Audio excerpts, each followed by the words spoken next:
all we can say now is wow. Nobody brings science to life like public television. The Nightly Business Report with Paul Kangas in Miami and Kathy Seifert in New York. Good evening. Coming up on NBR, President Clinton and Republican leaders move closer to a showdown over the stimulus package.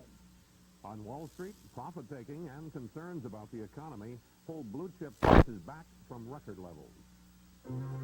NBR is made possible by Digital, An information technology company putting imagination to work.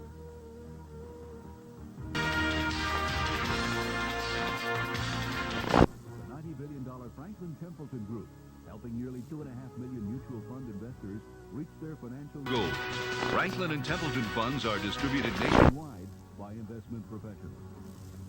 A.G. Edwards, member of the New York Stock Exchange, serving the investment needs of individuals and businesses through more than 400 offices nationwide. And is produced in association with Reuters, world's largest electronic publisher, which provides NBR with news, market data, and communication services worldwide.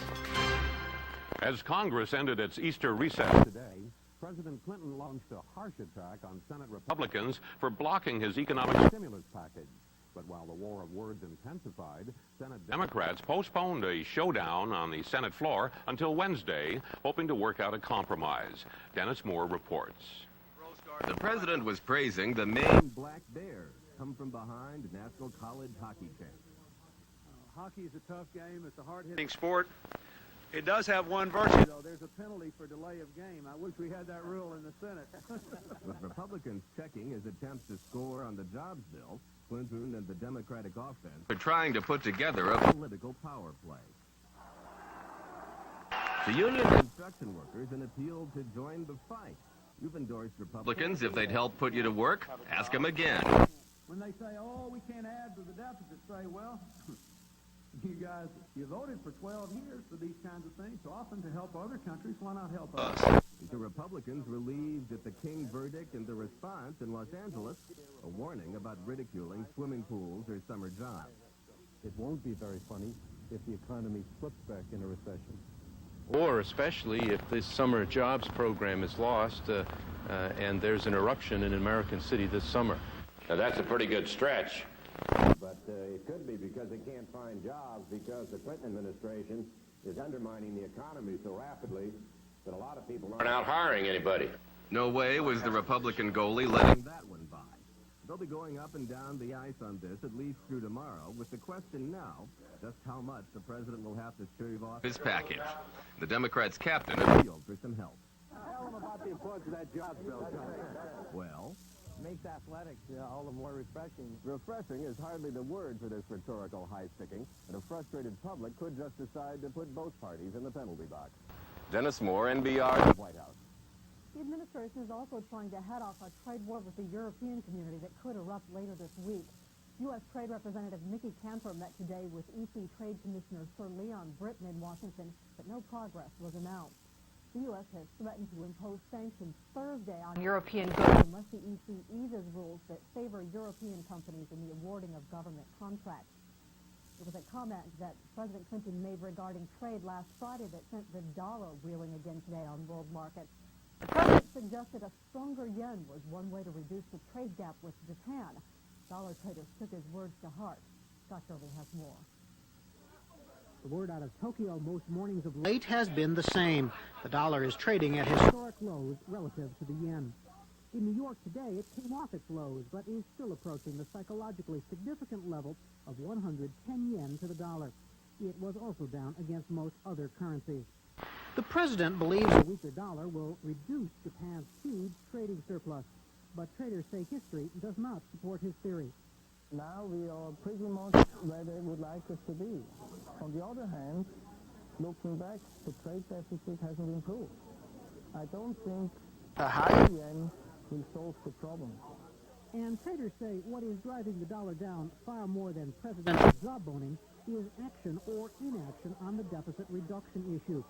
They say the dollar strengthened when Bill Clinton was elected because he had pledged to cut the deficit.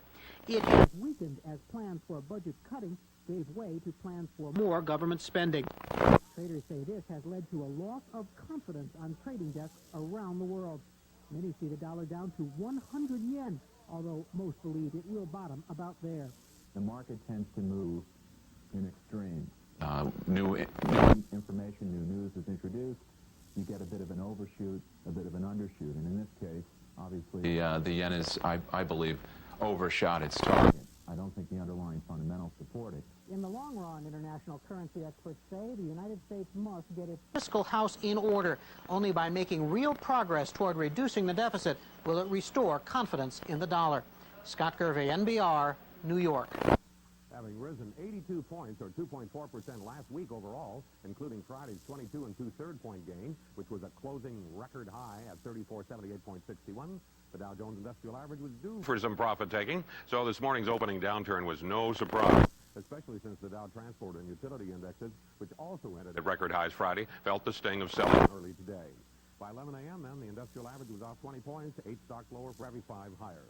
The market began to stabilize during midsection with the help of continuing strength in bond prices, but it became difficult to get much of a rally going with a number of disappointing earnings reports making the news.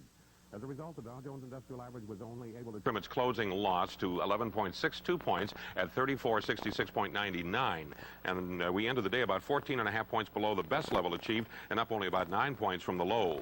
Trading volume dropped markedly from Friday to 243.6 million shares, and quite a bit more down volume and up volume by 15.75 million shares more. The transports finally hit down 15.91 after a succession of record highs. Same story with the utilities, off 2.31. The closing tick, a modestly bullish plus 171 though. Standard & Poor's 500 fell nearly a point and a half, 2.25 point drop on the 100. Mid-cap 400 was off 0.20, and the Commodity Research Bureau index lost nearly a point. New York Stock Exchange index dropping 0.72, value line off nearly a point and a quarter, and the Wilshire 5000 fell a little over 15.75 points. Following some modest profit-taking Friday, bond prices turned back to the plus side today with the help of more signs of lower interest rates in Europe and a decline in the the closely watched Commodity Research Bureau index here on the home front. A steady Fed funds rate below 3% was another confidence builder. Although tax-free and corporate issues showed little change on the day, longer-term governments ended up about 3/8 of a point on the average, like the 30-year Treasuries, rising a little better than that, 13/32. The Shearson-Lehman Long Bond Index was up 3.86, and Fed funds at 2 7/8% on the close. Later, I'll show you where the action was on Wall Street today. Cassie? Paul, the weakness of the dollar today helped move gold prices higher at the close in New York. Gold rose $1.30 to end at $341.50 an ounce. But platinum ended lower as fears of disruptions in supplies because of the violence in South Africa eased, and silver lost a penny to close at $3.91 an ounce. Chrysler Corporation lost more than $4 billion in the first quarter due to a costly accounting adjustment for the health care benefits of future retirees. But the first quarter also brought Chrysler's biggest operating profit yet. And as Jeff Lachey reports from Chicago, auto analysts are pleased with the results and optimistic about Chrysler's future. Chrysler's first quarter sales of nearly $11 billion were impressive, up 32% over last year. The company's two top executives in a joint statement said Chrysler has been zeroing in on eliminating waste, increasing quality, and driving the concepts of teamwork and continuous improvement. Nevertheless, the company lost $4.15 billion, or nearly $13 a share, compared to a loss of only 7 cents a share in the first quarter of last year. The red ink was the result of a $4.5 billion accounting charge it opted to pay off in one lump sum for retirement benefits. But analysts say it's important that investors not be misled by this major accounting charge. Indeed, Chrysler chalked up pre-tax operating profits of $880 million, the highest ever in the history of the company. It really reflected robust product sales and the LH and Grand Cherokee line, very high margin products. So we saw an expansion of margins and profitability as well. Driving those strong sales were the Chrysler Jeeps and minivans. At Downtown Motors in Chicago, the general manager says Chrysler sales are up 20 to 30%. The minivan, first of all, comes with an airbag. It's a much more versatile vehicle. Front-wheel drive, V6 engine. They are highly key to the North American market, which is expected to improve for the next several years and really has very little relative exposure to Europe, which is expected to be going into a sales decline for the next several years. Cinema and other analysts paint a rosy picture for Chrysler in the year ahead. predicting earnings of between $4.50 and $5 a share. But they say the price of the stock already reflects such optimism, and they don't expect it to climb much higher. Jeff Lachey for NBR, Chicago. Fare wars cost the nation's major airlines billions of dollars in profits last year, and it looks like they will cut into the bottom line again this year. Northwest Airlines announced today it is cutting spring and summer fares by as much as 35%. United, American, and Delta Airlines say they will match the cuts in markets where they compete with Northwest, but analysts say this sale is not out of the ordinary. We consider it highly unlikely that Northwest sale will erupt into anything resembling last summer's 50% sale. Carriers are cutting back on their domestic capacity, so there's less incentive to discount. And also, last year's 50% sale was a very unusual event. Wall Street didn't like the news. United Airlines stock fell 3 7/8 to 141 7/8. American dropped 2 points to 66 5/8, and Delta was down 1 1/8 to 56 3/4. Well, Chase Manhattan's first quarter profits rose 8% from a year ago to $153 million. The results include accounting gains that offset heavy losses to pay for the sale of $2 billion worth of real estate. Chase also plans to offer $750 million worth of stock to help pay for future acquisitions. And Nations Bank first quarter profits rose 55% from a year ago to $481 million. The country's fourth largest bank benefited from a $200 million accounting change. Strong foreign sales held the first quarter earnings of 3 U.S. drug makers. At Merck, profits jumped 10% from a year ago to $614 million. However, last year's results included a charge for an accounting change. Warner Lambert's profits rose 11% from the same period a year earlier to $182 million. But it was higher sales of consumer products, not drugs, that led to that improvement. And Eli Lilly's profits also climbed 11% to $363 million. But the company says its U.S. sales growth was lower than expected. Still ahead, we'll have the first of Linda O'Brien's special interviews from the Business Week Forum of Chief Financial Officers. Tonight, Christopher Steffen, the CFO of Eastman Kodak.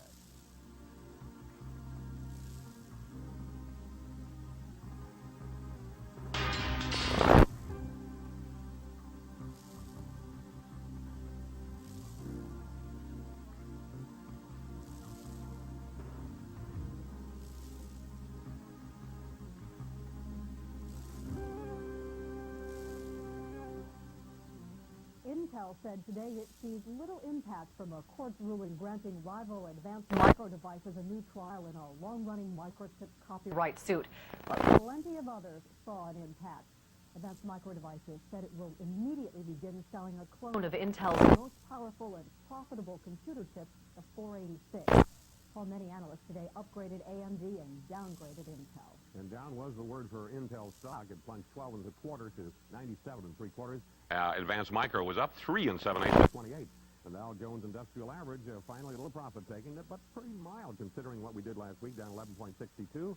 And we see 7 stocks up for every 11 down, and yet 60 more new highs for the year than new lows.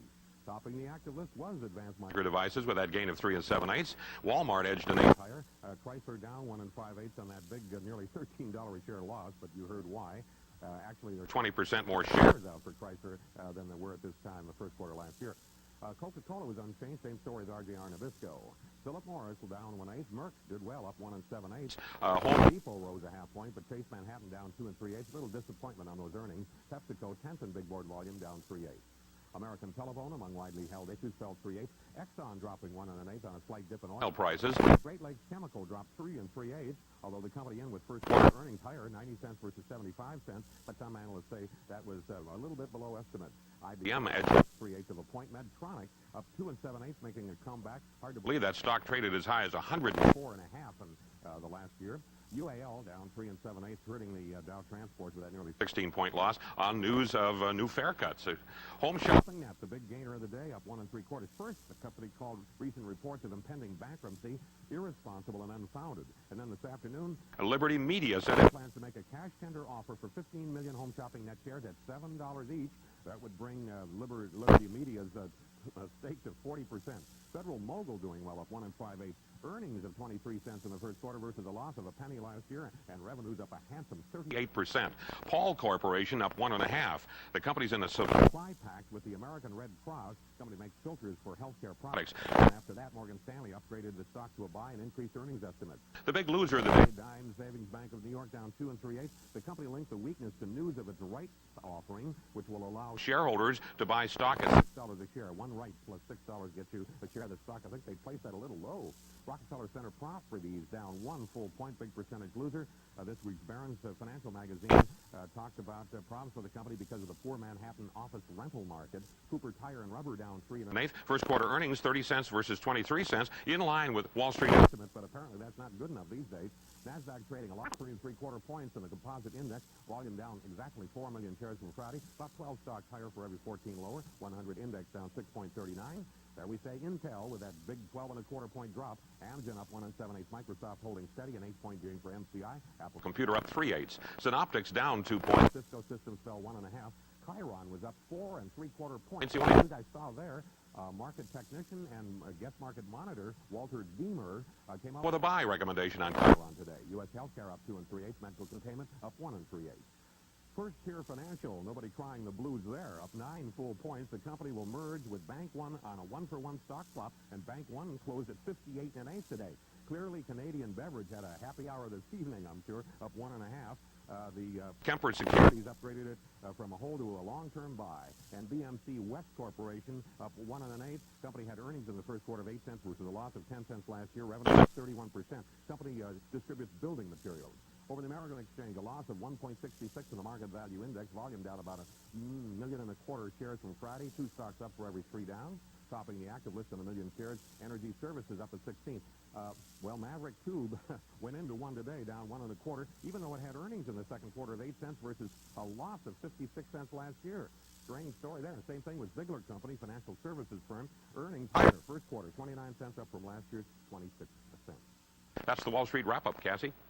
Well, when Christopher Stephan became chief financial officer of Eastman Kodak a couple of months ago, the stock rallied as a picture of changing fortunes began to develop. A snapshot of Kodak's recent history showed signs of fading. Stephan had a reputation as a turnaround specialist. Tonight, Linda O'Brien begins a special series of interviews from the recent Business Week Forum of CFOs by talking with Christopher Stephan.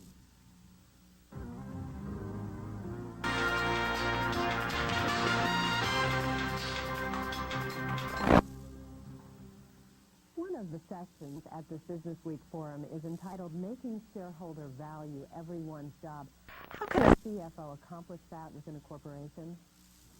CFO has several roles in promoting that. The first is by example. The CFO usually is looked up to as one of the senior people in the company, and shareholder value has to be practiced by not only him but all the people at the top. As the role of CFO has changed, however, he's also become a strategist and an architect.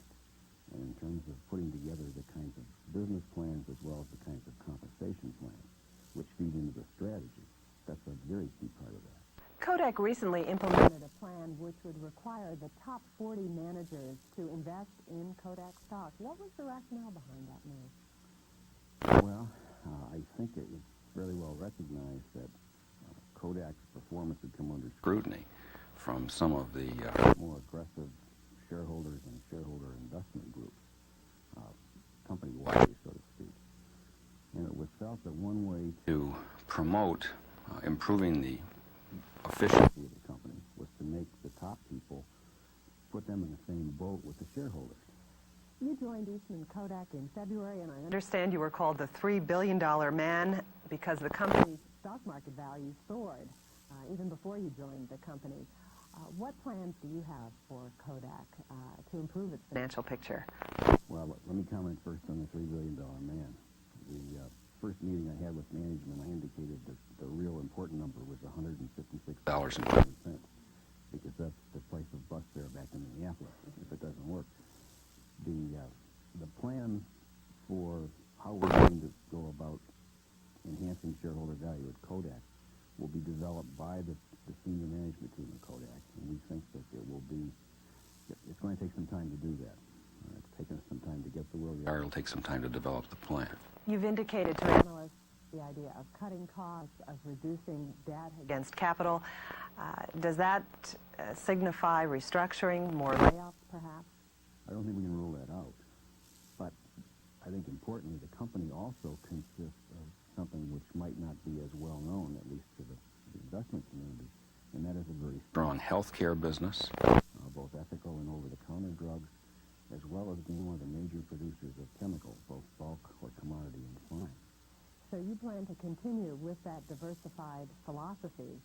Well, I think until we come out with the plan, so to speak, I really can't comment as to where we're going. There's a very strong set of franchises which we obviously have and can stand on in terms of looking at the future. Thank you very much, Christopher Steffen. Thank you. On Wall Street today, Kodak closed up 5/8 at 55 3/4. That's about $5 a share higher than when Steffen joined the company. Tomorrow, Linda will continue our series of CFO interviews with Robert Agate, CFO of Colgate-Palmolive.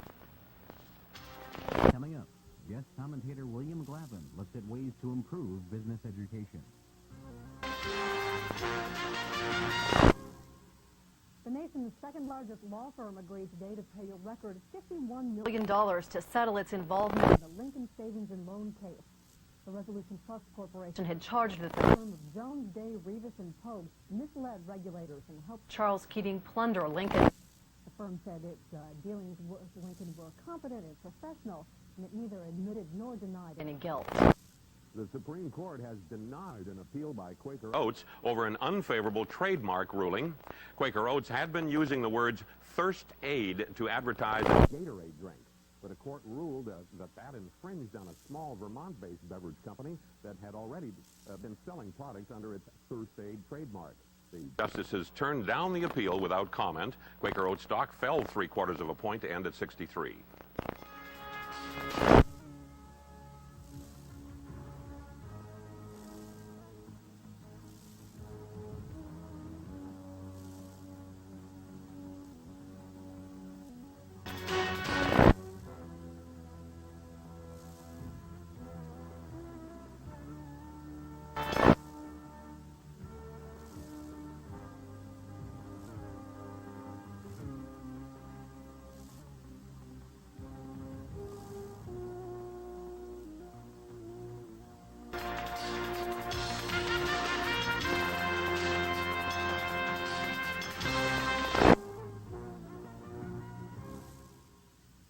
Guest commentary features William Glavin, president of Babson College.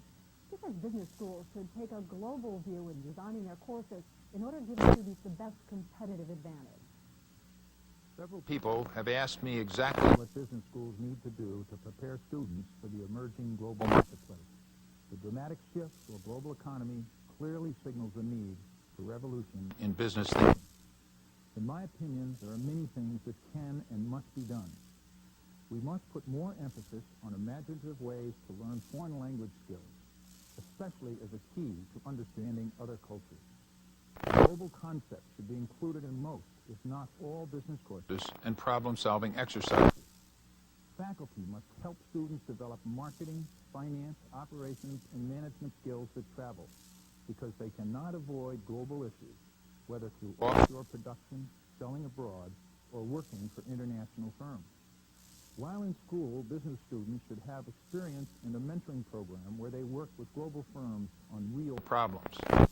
Business students, whether graduate or undergraduate, should participate in a foreign study program so that they are exposed to global issues in different cultures. And finally, our business schools should welcome students and faculty from around the world so the daily campus life provides exciting cross-cultural learning opportunities. At Babson, we recognize these issues and are launching a radically restructured MBA program that includes many of these proposals. We and other business schools must continue to do more so that business leaders of the future will be prepared to meet tomorrow's challenge. I'm Bill Glavin. And that's this edition of NBR for Monday, April 19th. I'm Kathy Seifert in New York. Thank you for joining us. I'll see you tomorrow, Paul. Good night, Cassie. I'm Paul Kangas in Miami, wishing all of you the best of goodbye. NBR is produced in association with Reuters, the world's largest electronic publisher.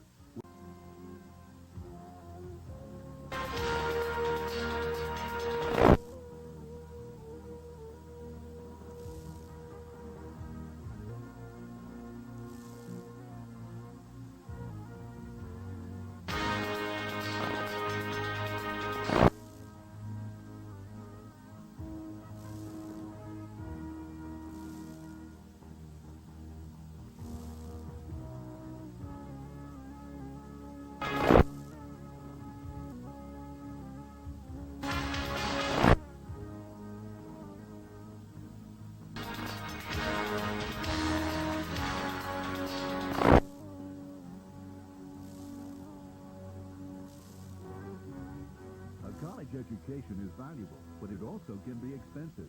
To help parents of college-bound students, NBR has an award-winning video, How to Find the Right College and Pay for It. To order by credit card, call 1-800-535-5864.